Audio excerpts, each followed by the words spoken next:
Assalamualaikum warahmatullahi wabarakatuh. Kembali lagi dengan saya Alvan Kurniawan. Saya Nada Tibikum. Kami mahasiswa UIJ, Program Studi Manajemen Bisnis Syariah. Pada kesempatan kali ini kita berada di salah satu tempat pelaku usaha UMKM yang berada di daerah Jember. Di mana lagi kalau bukan di Beda Coffee. Oke, kami di sini ingin melakukan sebuah penyelesaian tugas yang sudah diberikan oleh salah satu dosen kami tentang bagaimana sih sebuah bisnis itu didirikan dan juga sampai dikembangkan. Jadi sebenarnya tugas kita dari dosen itu apa sih? Nah, jadi kita itu diberi tugas untuk mewawancarai pelaku bisnis, si owner Beda Coffee ini untuk mengetahui lebih lanjut bagaimana beliau mengembangkan bisnis kopinya ini gitu. Dan juga untuk dijadikan pembelajaran juga bagi kami apabila kami ingin memulai bisnis gitu kan.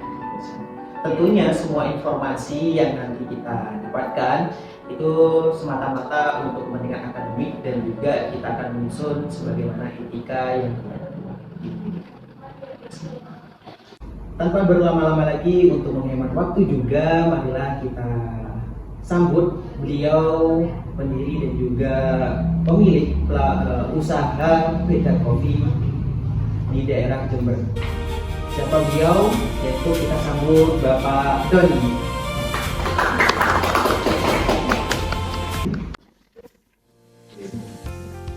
Selamat siang Bapak. Ya, selamat siang. Ya, mohon maaf diganggu waktunya. Ini kami dari mahasiswa UIJ di sini sudah disampaikan ketika awal perkenalan tadi bahwasannya salah satu tujuan kita di sini pastinya menggali informasi terkait dengan bagaimana sih seorang itu mendirikan dari mencetus sebuah ide, sebuah usaha hingga mengembangkan usaha agar tercapainya sebuah tujuan dari usaha.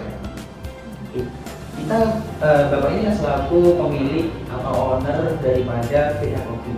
Ya, kalau boleh tahu nih Pak, apa ya, kurang etis kalau misalkan tidak ada perkenalan dulu kan, karena ada beberapa tak kenal maka tak sayang. Jadi namun mohon doanya untuk memperkenalkan diri. Oke, nama saya Doni. Kalau lengkapnya Doni Agus Nursolio. Saya asli Jember. Kemudian alumni Fakultas Ekonomi Universitas Jember, juga alumni dari Politeknik Jember. Oke, dari basic Bapak yang sudah kami punya akademisi, kalau boleh tahu Bapak dari jurusan apa? Dulu dari manajemen. Dari hasil manajemen Pak ya? Ya, saya satunya manajemen, S2-nya di agribisnis. Sudah berkecimpung di dunia bisnis, sudah ada dasarnya dan juga ada bekalnya dari dulu Pak ya? Sebetulnya enggak juga. Saya dulu lulus kuliah seperti normalnya mahasiswa. Jadi saya lulus kuliah itu dari jadi pegawai. Jadi pegawai. Saya jadi pegawai itu hampir 15 tahun.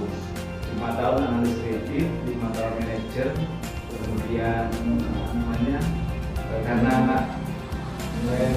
banyak 4, hanya karena tidak cukup, aku merambah ke Jakarta. Sempat 5 tahun di Jakarta, setelah itu karena jauh dari keluarga, yang merasa tidak nyaman, pulang kampung, milih menjadi. Dari yang awalnya ingin menjadi pegawai hingga sekarang menjadi pelaku usaha yang saya katakan sukses karena sudah familiar di kalangan mahasiswa Jember. Jadi kalau boleh tahu histori dengan mendirikan Beda Coffee ini seperti apa? Jadi ketika saya kerja di Jakarta itu saya sebetulnya ketemu kegalauan. Jadi saya itu kan dari dulu hobinya naik gunung, mulai kuliah, mulai SMA juga naik gunung. Nah, ketika saya di Jakarta, selain jauh dari keluarga, saya itu nggak nemu gunung karena adanya gunung bertingkat. Oh iya, tidak ada gunung. Panas. Akhirnya saya mulai mengevaluasi diri, kenapa sih kok saya harus di Jakarta. Memang pikiran waktu itu kan karena anak 4 ya, jadi saya mikirnya cari duit, tapi dari perjalanan hidup saya itu saya merasa bahwa hidup itu tidak selalu dari duit. ada sisi lain dari sekedar mencari duit itu yang harus tak perjuangkan. Hanya saya pilih pulang kampung dan mulai mengembangkan apa yang saya sukai. Yang saya sukai yang pertama itu saya suka ngopi, yang kedua saya suka naik gunung. Makanya kenapa kok saya milih buka usaha kopi ya karena dua hal itu awalnya. Tanpa saya tahu bahwa dari hanya sekedar membuka usaha ini berkembang sampai sekarang. Jadi saya dulu mengawali usaha tanpa nama sebelumnya. Jadi saya membuka warung kopi ukurannya kecil 2,5 kali 3,5 dekat ATM-nya nggak terpakai. Itu saya jadikan warung kopi masih tanpa nama. Kemudian saya kan masih cari-cari itu apa sih yang cocok untuk apa namanya warung kopi itu. Berarti awalnya itu tidak ada nama. Jadi kalau warkop kan biasanya warkop cak siapa. Iya, ada warung kopi saja dulu Pak. Ya, jadi sambil saya sekedar pokoknya saya suka berdasarkan karena saya suka dengan pemikiran misalkan nanti kalau nggak laku ya paling nggak kami minum sendiri. Benar, saya punya beban keluarga dengan anak 4 ya. Tapi alhamdulillah ternyata cukup. Nah, kemudian karena saya tidak temu nama warung kopi cak siapa, akhirnya saya ngambil nama Beda Kopi. Beda. Alasannya gini, jadi saya kalau ke pasar itu ada lapak-lapak kecil ya. Lapak-lapak kecil itu penyebutan apa kayak bahasa Jawa slangnya itu beda. Berarti nama Beda Kopi ini juga terinspirasi dari nama Jawa sih Pak ya, nama Jawa. Tapi sempat nggak pede juga, sempat mau ganti. Beda Kopi itu saya ganti nama. Karena ketika saya buka beberapa kali kejadian itu ya agak lucu juga, ada ibu ngeliatin warung saya tiap pagi kan itu masih ada petang kota lin gitu ya.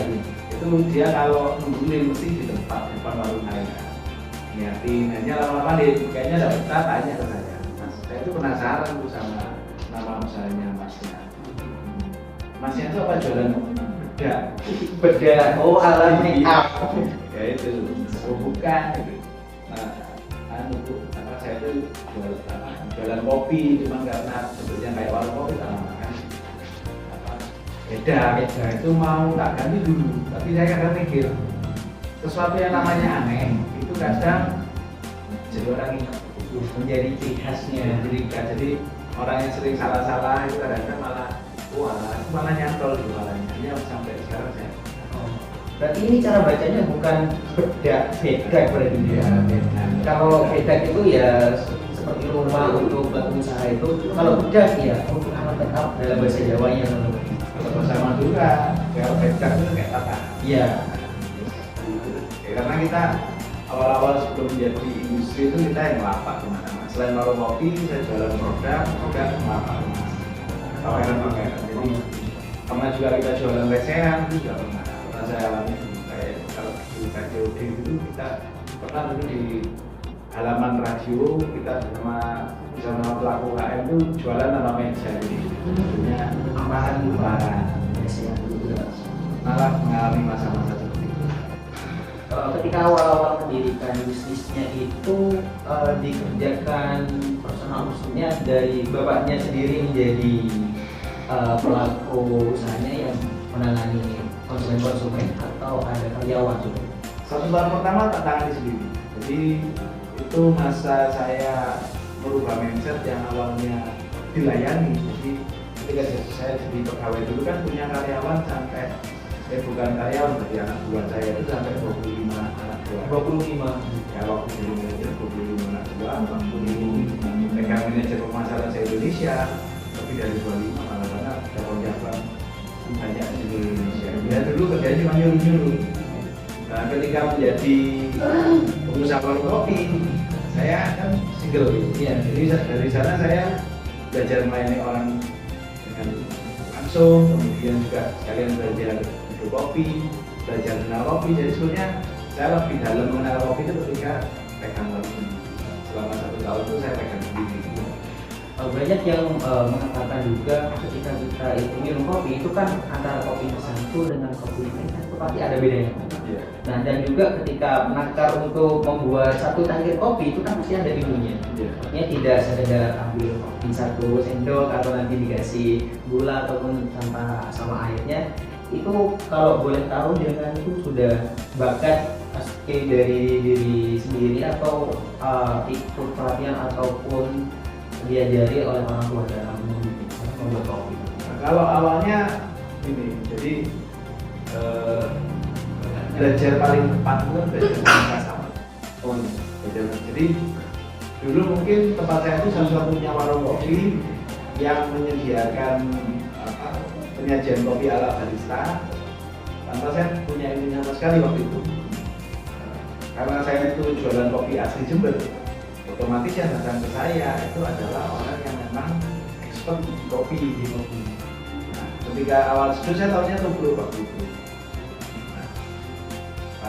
Tubruk kedatanganlah orang-orang yang ilmunya lebih tinggi. Nah, saat itu saya mungkin satu-satunya warung kopi yang perempuan.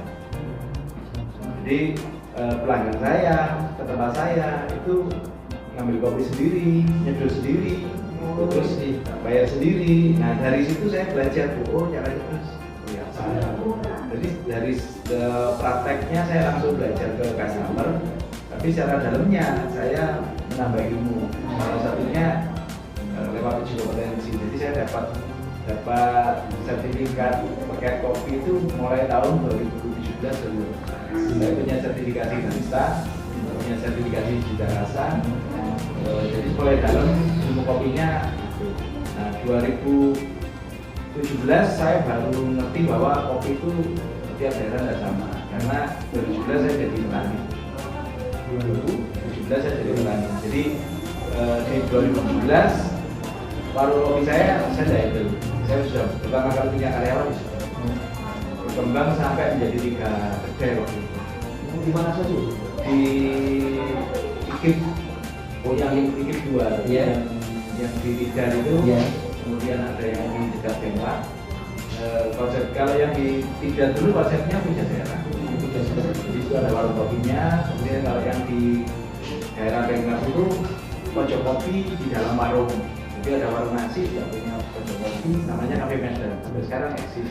Cuman saya sudah melepas dunia perwarungan. Kemudian yang satunya lagi di Karimata. Di Karimata? Ya, di Karimata. Namanya Instagramnya dulu namanya Teras Kopi.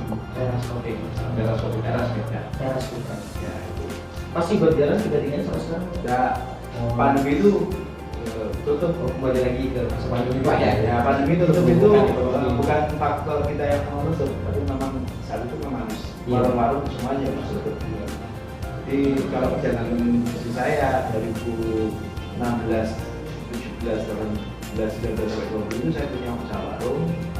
2017 perintis perkebunan, kita kebunnya di Dusun Berjati, Desa Panduman. Punya kebun sendiri?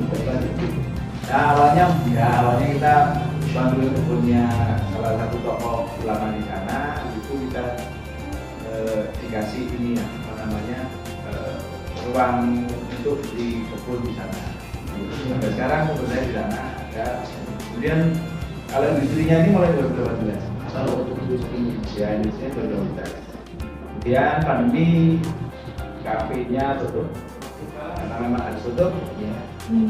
Kita bertahan hanya di 2 usaha waktu itu. Usaha pengolahan kopi, roastery itu sama kebun. Itu dari kebun. Karena pandemi itu adanya di kota, itu tidak ada. Iya. Beda sama aktivitasnya udah. Ya. Kemudian setelah pandemi kita berkembang jadi kayak lembaga khusus di belakang macam-macam investor ini tempat kita pelatihan. Hanya lebih banyak kita jualan ilmu wirausaha kopi, mulai dari pertanian, UMKM, kemudian barista, sampai akhirnya dari kopi ini saya punya lagi di 2022, lulus S2 2024 dan ditarik ngajar di Politeknik Jember khusus untuk yang kopi itu ya manajemen kafe dan barista. Jadi akhirnya pekerjaan saya yang oleh cuma UMKM ini jadi mengajar. Karena sudah terlalu panjang juga tadi saya lupa tanya awal berdirinya BK Kopi ini di tahun berapa? 2016 bulan 8. Ketika awal-awal juga itu kan Bapak mengatakan tadi sudah apa ya warung yang konsepnya itu sudah seperti barista. Ya, itu kalau boleh tahu kan kita kalau mengerjakan barista itu kan pasti identiknya dengan alat-alat yang seperti ini ya. Waktu tahun 2016-an, 2017-an awal mendirikan usaha, di warung Bapak apa sudah ada alat-alat seperti ini? Enggak, itu apa namanya di tahun itu alat yang ada manual brewing. Manual brewing itu yang nyeduh pakai alat yang manual. Oh, manual. Ya, dulu alatnya cuma 3. VCT, flat bottom, sama French press. Gitu. Jadi hanya 3 alat itu yang kita sajikan. Jadi kayak VCT itu untuk menyajikan kopi asli. Jadi kopi yang tanpa ampas, jadi rasa kopinya nanti muncul maksimalnya. Terus kemudian di tahun 2017-an, 2018 sudah punya pegawai Pak ya? Ya, Itu sistem rekrutannya itu kita mengajari dulu apa asal ada yang mau kerja kita tarik. kalau awalnya itu sebenarnya dari pelanggan, anak-anak lulus SMK. Jadi dari satu pelanggan itu tiap hari sebelum dia kerja itu mau gitu Mas. Terus lama-lama saya ajak join lah. Sistemnya dulu kita belajar bareng, terus open management yang sharing hasil. Karena saya fokus di industrinya, otomatis saya itu buka pasar. Jadi selain saya buka pasar lewat kafe, saya buka pasar juga lewat toko oleh-oleh. Jadi awal juga perekrutan pegawainya itu udah mempunyai basic atau pengalaman di jalannya di kopi di Ya minimal kita kopi tokyo, karena waktu itu kan sama alatnya tidak umum. Iya. Hanya kopi tokyo. Nah, yang di luar kopi tokyo kita belajar. Oh. Ya, jadi itu saya awal-awalnya dari orang ya juga mulai punya pegawai itu awal-awal. Sampai salah satu keluaran dari kopi itu diterima kerja di kota Sudirman. Kasih nama juga Ya, pernah jadi apa dari beda kopi dan kita maksudnya bisa bareng karena dia ilmunya sudah meningkat. Karena waktu itu kan beda kopi tidak punya mesin, dia adanya manual aja. Hanya dia ingin meningkatkan karir, bekerja di kota Sinema. Situ.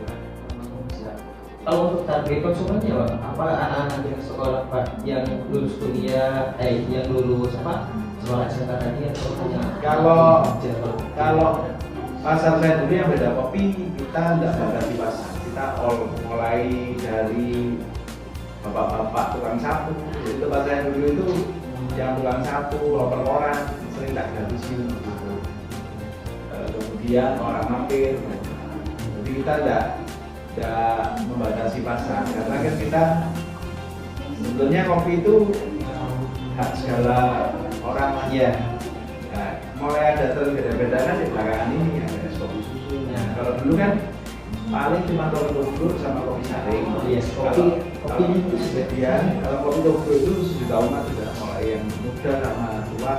Cuman memang ketika sudah mulai mengenal kopi saring, yang anak muda juga yang waktu itu kan memang eksplor rasa-rasa kopi ya. Karena mulai saat itu mulai dikenal ada yang namanya kopi Arabica, ada kopi nangka atau Afrika. Jadi tahun 2017 itu mulai banyaknya gerakan kopi petik merah. Sebelum itu kopi itu cuma kopi tokyo ya. Setelah 2017 itu mulai kopi itu mulai nyedarnya macam-macam bisa mulai tren kopi booming lagi setelah pandemi mulai pergeserannya di kopi itu mulai masuknya. Kalau di 2017 itu masih sedikit lah orang yang menyajikan kopi asli brewing tanpa beras. Jarang semua ya. Jarang.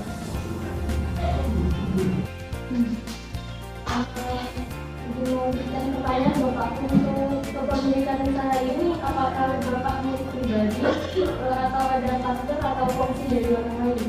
Kalau urusan di sini di rumah industri sama pelatihan ini pribadi, jadi saya hanya kelola ini, saya sama istri terus dua anak sama satu mahasiswa, yang itu mahasiswa. Nah untuk yang kebun kita berkelompok, di kebun kita punya kelompok namanya KUB Arumsukmo, itu bisa dibuka di Google Map, nanti klik aja KUB Arumsukmo, itu berkelompok. Kita pendampingan di 50 petani di Kalimantan. Untuk karyawan yang baru sana itu ada berapa Pak? Kalau dulu saya 5 karyawan waktu masih mengelola warung kopi itu kita punya 5 karyawan dengan 3 cabang. Nah setelah pandemi bubar tuh, setelah waktu pandemi kita nggak punya karyawan sama sekali karena usahanya bubar. Nah ketika selesai pandemi lebih banyak dikelola internal. Jadi untuk usaha beda kopi sendiri sama pelatihannya ini kita internal keluarga, hanya anak istri. Ya, yang lainnya jadi eksternal, yang mantan karyawannya beda kopi dulu sering kita minta untuk bantu jadi disuruh ngajar-ngajar. Jadi kita masih berhubungan dengan alumni-alumni dari beda. Untuk evaluasi misalnya ada penurunan dalam penjualan produknya itu gimana Pak? Evaluasinya kita mainnya per tahun karena kopi kan mainnya per tahun. Nah, jadi kalau dari awal kita startnya ngitungnya setelah pandemi aja karena sebelum pandemi kita variannya banyak, setelah pandemi kita secara varian menurun, cuma secara kuantiti produk kita naik. Jadi kita setelah pandemi itu berangkat mulai dari 1 ton sampai stabil di angka 2 ton per tahun. Sekarang kami ingin bertanya soal kesempatan kerja yang Bapak tawarkan untuk orang-orang di luar itu seberapa besar sih? Kalau kesempatan kerja, jadi sebenarnya ini konsep kita kan sebenarnya membentuk wirausaha. Kalau wirausaha kan berarti inisiatif dari si belajar di kami ya gitu. Kalau mindsetnya cuma jadi pegawai, ya kadang-kadang pelatihan itu bagi dia bukan modal dia untuk berusaha, karena pasti mindsetnya orang berwirausaha itu sebetulnya modal uang. Padahal tidak semua itu dimulai dengan uang. Jadi misalkan kita punya namanya intelektual kapital, berarti kemampuan ilmunya itu bisa dijual. Tidak punya modal ya bisa jadi asisten barista atau belajar jadi barista. Jadi kesempatannya sebenarnya tergantung si yang dapat ilmunya, mau dia menjadi pegawai atau dia menjadi wirausaha. Oke, selanjutnya selanjutnya dari aspek lingkungan itu, bagaimana Bapak menangani limbah dari produk Bapak? Aspek lingkungan. Oke, kalau lingkungan ketika kita mendirikan usaha itu kan tujuannya pakai NIB. Nah, salah satu syarat dari NIB itu bisa keluar adalah izin lingkungan. Nah, kalau dari lingkungan sekitar sih mendukung karena aroma kopi itu menyenangkan. Jadi kita ada masalah. Nah, kalau limbah kita ada dua fungsi limbah. Yang pertama, karena limbah hasil roasting sudah terlalu banyak, kita jadikan pupuk di sekitar tempat usaha. Nah, sisanya dibikin mahasiswa penelitian. Jadi limbahnya itu juga diminta untuk penelitian. Jadi tidak mencemari lingkungan. Nah, Tidak terkelola dengan baik. Ada baik? Ada rekam.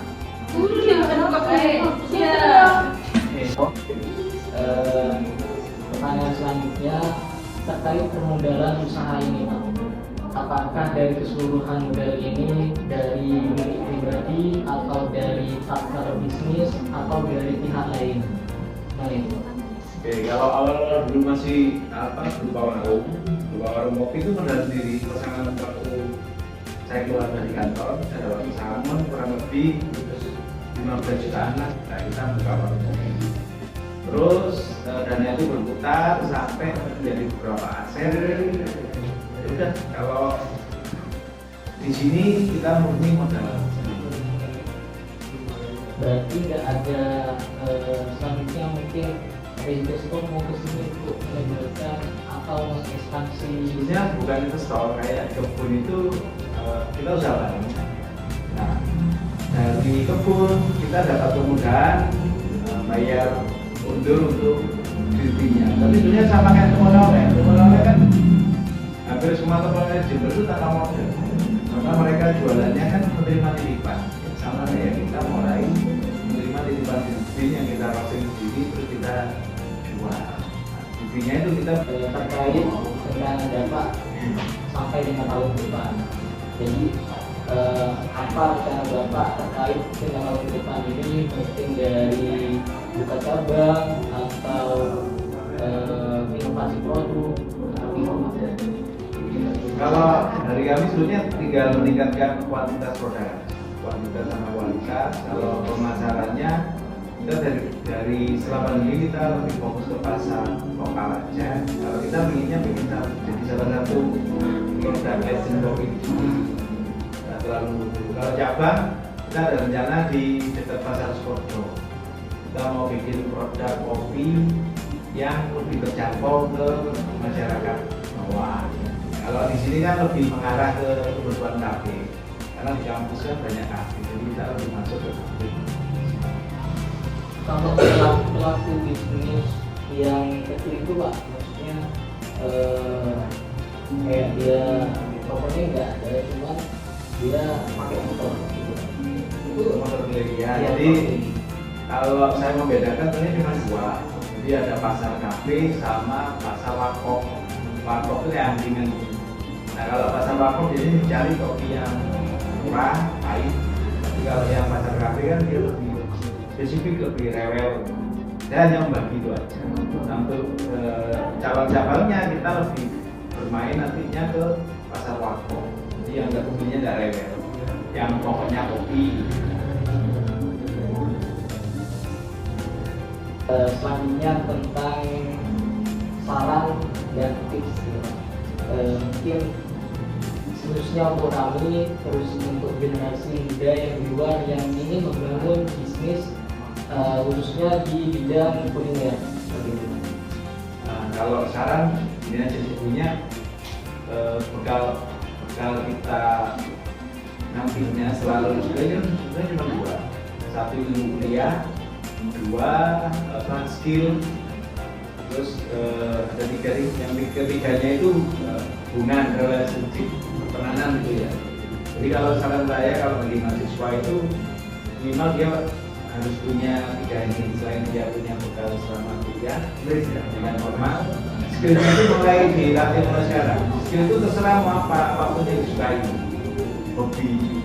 Kalau bisa yang berhubungan sama hobi apapun itu skill, karena kalau menurut saya sih skill itu ternyata modal kita.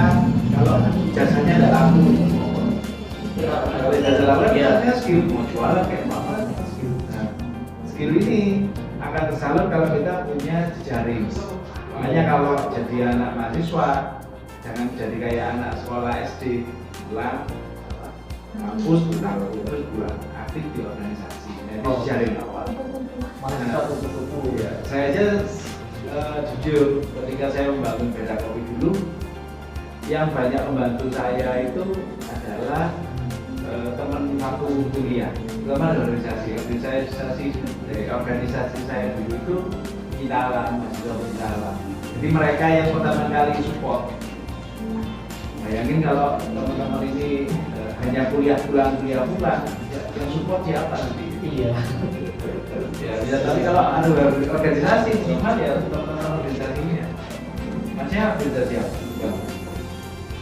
Kalau yang intra dulu itu pengkajian, kemudian karena saya lebih aktif di ekstra, akhirnya yang intra bikin Ya, serah. Pokoknya intinya harus punya organisasi, jangan cuma jadi mahasiswa itu ya. Apa kayak MPK ya, datang pulang gitu. Iya. Kita lanjut lagi Pak. Mungkin poin yang tadi terakhir dari teman-teman kami juga tadi terkait dengan kondisi kita merintis dari tahun 2016 sampai sekarang itu kan pastinya ada sebuah strategi dalam memberitahukan atau memasarkan ataupun mempromosikan produk jadi yang kita miliki. Kalau untuk strategi marketingnya dari Beda Kopi itu apa? Jadi kalau di Beda Kopi kita lebih bermainnya itu di pasar itu ada distribusi itu bisnis itu customer, jadi kan jualan langsung. Ada yang bisnis berarti jualannya itu sama bisnis. Nah, kalau saya lebih suka di Beda Kopi lebih ke situ dengan konsepnya itu kita sudah berhasil gitu.